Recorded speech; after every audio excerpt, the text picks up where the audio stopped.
thy children gathered from the west unto the east by the word of the Holy One, rejoicing in the remembrance of the Most High. So it said that the children of the Most High, the children of Israel, were going to be gathered from the west unto the east. All right, so we're in the western hemisphere right now, and the Lord is gathering the children of Israel. That's the reason why the Lord put the spirit on these devils, and on them Hamites, and on them Ishmaelites to sell Jacob, the Judah, Benjamin, and Levi unto Esau, to come over here to this side of the world, to bring the bulk of the slaves over here to this side of the world, because the Lord knew that in the latter days, which we're in now, the Lord was going to gather the 12 tribes from this side of the world and bring them back home. That's right. All right? So this is the main gathering over here in the Americas, in the so-called Americas. All right, so now go from there to the book of Malachi, chapter 4, verse 5. You know, if you have any precepts along the way, you know, feel free to, you know, to check whenever you see fit. Okay, good luck. All right, so this, you know, we're going to Malachi chapter 4, verses 5 and 6. Come on. Malachi chapter 4, verse 5. It says, behold, I will send you Elijah the prophet before the coming of the great and dreadful day of the Lord. Right, so now when you go back 2,000 years ago, Elijah did come, and he did speak to Israel, and spoke about Yahushua coming, spoke about repentance to the basically to the elect, you know. But at that time, it wasn't before the dreadful and terrible day of the Lord. And this time now, we're at that point where we were coming closer to the dreadful and terrible day of the Lord. And what happened? The Lord put the spirit on a man by the name of Abba Bivens, which you had Jakes out there that was teaching, you know, the scriptures, but they were only dealing with the Old Testament based off of what the so-called Jews were teaching. But then the Lord put the spirit on Abba Bivens to go out there and to teach both the Old Testament and the New Testament and the gathering of the tribes. And he mentioned the so-called Negroes. He mentioned the so-called Puerto Ricans, the Cubans, you know, the Native American Indians. He mentioned them. But he just didn't know what tribe they were from. So read that again. Come on. It says, and you could, you know, bring out the scriptures you got. Okay, Malachi chapter 4, verse 5. Behold, I will send you Elijah the prophet before the coming of the great and dreadful day of the Lord. Mm-hmm. Go ahead, bring out what you got. Quick precept. This is the book of Matthew, chapter 17, verse 10. And his disciples asked him, saying, why then say the scribes that Elijah must first come? And Yahushua answered and said unto them, Elias truly shall first come and restore all things. Just like we read back in Malachi. That's right. But I say unto you that Elijah is come already, and they knew him not, but have done unto him whatsoever they listed. Likewise shall also the Son of Man suffer of them. Right. And they did that to John the Baptist back then. Right. They did that to Abba Bivens in this time. Because Abba Bivens, he was up in age. I don't know if he was in his 70s or 80s. He went out to New Jersey, and he was teaching them knucklehead Muslims, them devils out there. And what they did was he was cursing them out so bad, and they were cut to the heart so bad that they ran up on him and beat him down, put him in the hospital, and he died in the hospital. All right, so they did whatever they wanted to, and Jacob, Judah, Benjamin, Levi, and all the other tribes always did that to the prophets. Yep. The Lord, the Most High, would send the prophets to you, and they're telling you the truth and telling you things that belong to your benefit, that belong to your restoration, that belong to your well-being. And what would you do? You would put them to death because you didn't like the way they talked to you, or you didn't like the way they came off. But it wasn't them. It was the spirit of Yahweh B'Shem Yahushua upon them to do these things and to teach these things, to turn your funky ass around from what you were doing. And then when you didn't, what the Most High did, he brought that judgment that they told you, he brought it upon you. Then you, oh man, we should have listened to it. It was too late. Yep. And just like today. Okay. You got something else? Precept. Matthew chapter 23, verse 37. O Jerusalem, Jerusalem, thou that killest the prophets, and stonest them which are sent unto thee. How often would I have gathered thy children together, even as a hen gathereth her chickens under her wings, and you would not. Right, you didn't want it. So you know what's going to happen to you? You're going to die. That's right. Bottom line. So let's go back to Malachi Come. 4 and 6. In verse 6, it says, and he shall turn the heart of the fathers to the children, and the heart of the children to their fathers, lest I come and smite the earth with a curse. So that's what Abba Bivens did. Elijah the prophet came during the time of John the Baptist, which he was John the Baptist. He did the same thing then. Then today in this time, Abba Bivens did the same thing. And the main teaching of the tribes and all that came about around 1969. And he was out there speaking, and Ariah, High Priest Ariah, at the time, he was a very young man. He was reading for him out there. And in process of the time, that the 12 tribe sign came up. All right, so now let's go from there to the book of Ezekiel 37. Ezekiel chapter 37, verse 1. Verse 1, the first verse. It says, the hand of the Lord was upon me and carried me out in the spirit of the Lord and set me down in the midst of the valley, which was full of bones. Right, in the midst of that valley that's full of bones is talking about America. All right, that's the valley of the dry bones. Because if you go back in the history and all the different captivities, Judah, Benjamin, Levi, the other tribes, they all knew they were Israelites. It wasn't until this captivity now that everything was stripped from us. Come. And they did that because they knew, said, look, if we let these people find out that they're Israelites, they're gonna, they're gonna revolt against us. That's why if you were during slavery, if you were caught with the Bible, you were put to death. If you were caught reading, you were punished. But if you were caught reading the Bible, you were put to death, because they knew, said, look, these people are. They would show you that they knew who the Israelites were, and they would be put to death. Then the other tribes here, they had long forgotten that they were Israelites, even though you still had some remnants of them being Israelites among them. But as a whole, they lost their language, they lost pretty much everything. They started going into that heathenistic custom. Go ahead. Come. It says,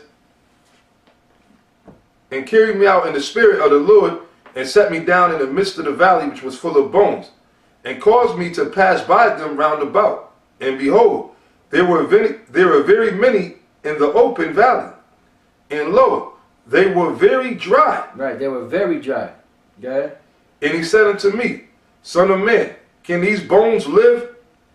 And I answered, O Lord, power, thou knowest. Right, because the bones represented the children of Israel, but the Lord actually showed them bones, But actually, he also probably saw Jake today in the condition and state that they're in, because he probably saw and said, man, who the hell? He probably saw these metrosexual men, with no beards on their face. He probably saw these women acting like butch, with them fucking weaves in their hair. They probably saw all that stuff, And then it said that they were in the valley. Now a valley is known as a low land. So the valley of the dry bones, or that valley represents America. Let's prove that real quick. Go to the book of Psalms, the 23rd chapter. Verse 1. Go to start at 1. Start at 1. The point is in around verse 4. Yeah. So yeah, it's not that. It's only a couple of verses. Okay. Psalms 23 and 1. And then we'll go back to Ezekiel. Psalms chapter 23, verse 1. The Lord is my shepherd, I shall not want. He maketh me to lie down in green pastures. He leadeth me beside the still waters. He restoreth my soul. He leadeth me in the paths of righteousness for his name's sake. For his name's sake. Oh boy, go ahead. Yea, though I walk through the valley of the shadow of death, I will fear no evil. For thou art with me. Thy rod and thy staff, they comfort me. Right, yea, though I walk through the valley of the shadow of death. In America, it's the valley of the shadow of death. Yep. Because you don't know if you get up in the morning, you don't know if you're going to live to see the next day. When you go sleep at night, you don't know if you're going to drop dead. You don't know if somebody's going to kill you. You don't know if you're walking in the ghetto, if somebody's going to try to stick you up. You go to try to defend yourself, they'll put your ass to death. You don't know what's going to happen from one day to the next. So this is the valley of the shadow of death.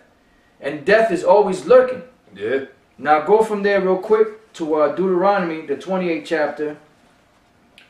And 50 and 65. 65. You know, because this is what the Lord said when he would scatter us among the nations. Go ahead. Deuteronomy chapter 28, verse 65. And among these nations shalt thou find no ease, neither shall the sole of thy foot have rest. But the Lord shall give thee there a trembling heart, and failing of eyes, and sorrow of mind. Yeah, and the Israelites here are not rejoicing. They're not happy, even though you have these jakes out here that's going to parties and clubs and all that. But in their spirit, they're really down and out. You know, what things happened to them in this country? All the suffering that they went through. You know, that they still going through. Yeah. Basically, you niggas, you do all that shit as a form of an escapism. All right, y'all don't want to deal with none of your troubles. That's why a lot of Jake they drown themselves in the bottle. Yep. Okay, they go to they party all the time. Drugs and all that stuff. Because why? They don't want to really. That's why they don't like watching us, because basically through the spirit of Yahweh B'Shem Yahweh Shai, we reminded you of everything that happened. Yep.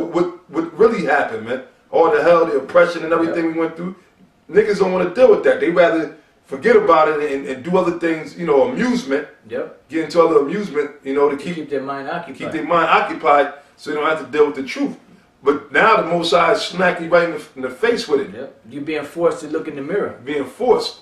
Yep. That's right. Now verse 66. 66. It says, and thy life shall hang in doubt before thee, and thou shalt fear day and night, and shall have none assurance of thy life. And tell me if that ain't America. These curses fall here in America. Yeah.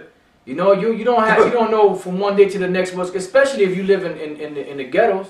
Yeah. You know, that's why when you're walking through the projects or wherever you're at, you know, you always gotta, you know, look all across the street, you know, look behind you, you know, look, you know, you gotta scope your surroundings, because you don't know what's lurking. Hey, bro, you know, hey man, like the other day they said you had no insurance in that life.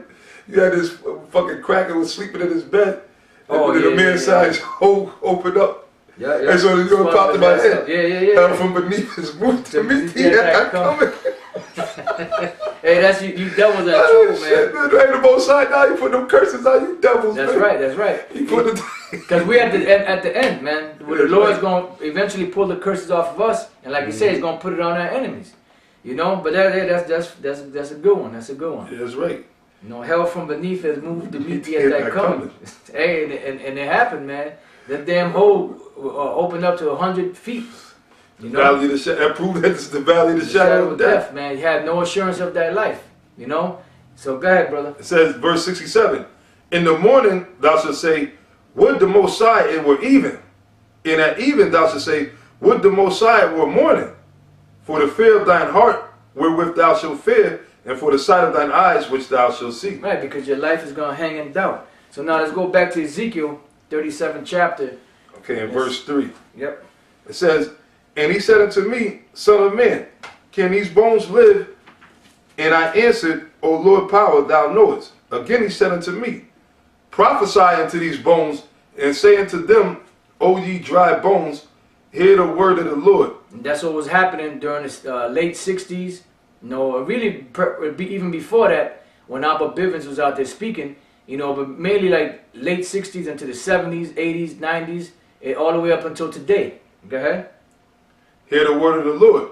Thus saith the Lord power, Yahweh B'Shem Yahweh Shai, unto these bones.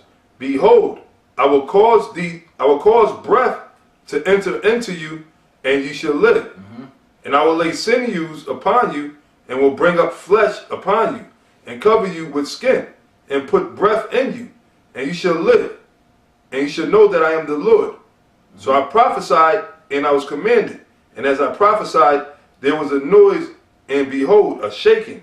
And the bones came together, bone to his bone. Yeah, and that mainly happened during the 60s and 70s when Jake started a revolutionary movement. You know, the Black Panthers, the Black Stone Rangers, all those different black paramilitary groups, you know, military groups or militant groups. You know, then you had the Young Lords, and you had different Latino and Chicano, you know, Issachar and Ephraim and Manasseh and all them different Latin tribes coming together in unity, you know, to fight against the oppression of Esau. You know, because they knew that something was wrong. They knew who their common enemy was, but they just didn't know who they were as a people, you know. And then in some instances you had the so-called Negroes coming together with the so-called Latinos, you know, to fight against the oppression. And that was the beginning of the Most High bringing Judah and Ephraim back together. That's just going to state. You got something, brother? Yeah, no, that was it. Okay, go ahead. Right, it says, and when I beheld, verse 8, and when I beheld, lo, the sinews and the flesh came up upon them, and the skin covered them above, but there was no breath in them. Why? Why wasn't there no breath in them? Because they didn't have the truth.